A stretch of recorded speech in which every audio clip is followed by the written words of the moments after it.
Alright everyone, I wanted to get on here and talk about this Baker Mayfield trade. He has just been traded to the Carolina Panthers from the Cleveland Browns for a 2024 5th round pick. Now for Carolina, obviously Baker Mayfield is an upgrade over Sam Darnold and over Matt Corral. He gives you a better chance to win. Nobody should argue that Baker just is a better quarterback, gives you a better chance to win.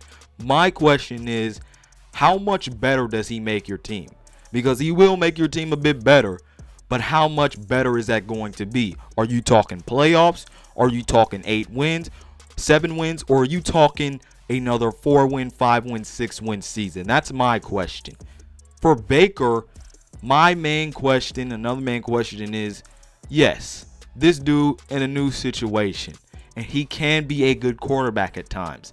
But Baker Mayfield is inconsistent. We know he's an average quarterback. It's so funny because I heard someone say Baker Mayfield is a C student. And C students don't just get C's. They're students that sometimes they study for a test, they do really good during the test, they get a C or a B, or they study for the test and they do really bad and get an F or a D. That's what Baker Mayfield is. He's either pretty good or he's really, really bad. And on top of that, we know that this guy tends to need everything around him to be working for him to be good. We saw it in 2019 and really throughout all of his career. He didn't have the offensive line, didn't have the head coach. Okay, let's go get you a better head coach. Let's go get you a better offensive line. Still, Baker could not get them over the hump. And when I say all of that, I want to say this. When the Panthers have a worse offensive line, it's not a bad offensive line, but it's definitely not as good as the Browns. When they have a head coach who's on the hot seat, a new offensive coordinator who's had trouble throughout his career in Ben McAdoo, how much better do you expect Baker Mayfield to be, therefore to help out your team also? Because like I said, this is a dude who needs everything around him, and we all know this. He needs everything around him to be good in order for him to play well. This is not that situation. So do I expect the Panthers to be a playoff team? No. What kind of team do I expect them to be?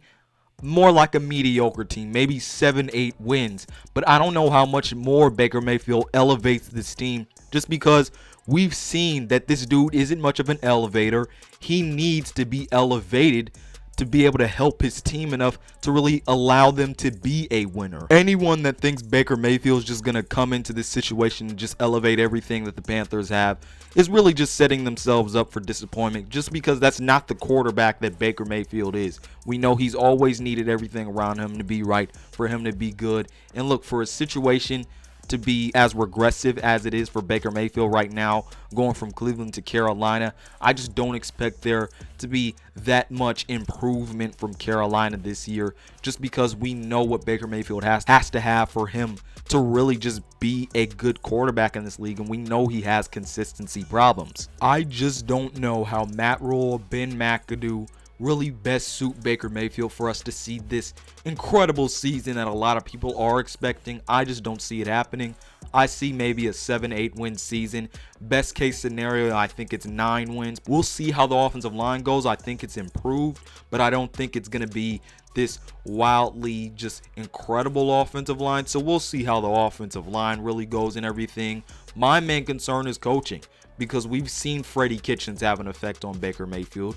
We saw Hugh Jackson have an effect on Baker Mayfield. And even when Baker Mayfield was on a winning Cleveland Browns team at the beginning of that 2020 season, and he had a good coach of the year in Kevin Stefanski, while everything else was going right, Baker Mayfield still started off that 2020 season kind of rough. So coaching is my main concern here for Baker Mayfield. And when everything is really not sturdy, and when you have some questions about some things around Baker Mayfield, that's where my concern is, because he really does have to have a lot of things going right around him for him to really be good. Yeah, I know they got DJ Moore, Robby Anderson, Christian McCaffrey, a pretty nice up-and-coming defense over there that was good last year.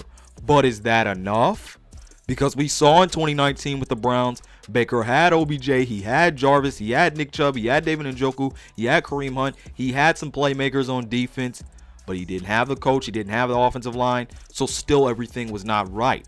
For Carolina, like I said, is it enough? Because yeah, you got those skill position players, you got the defense, but you don't got the head coach, you don't got the offensive line.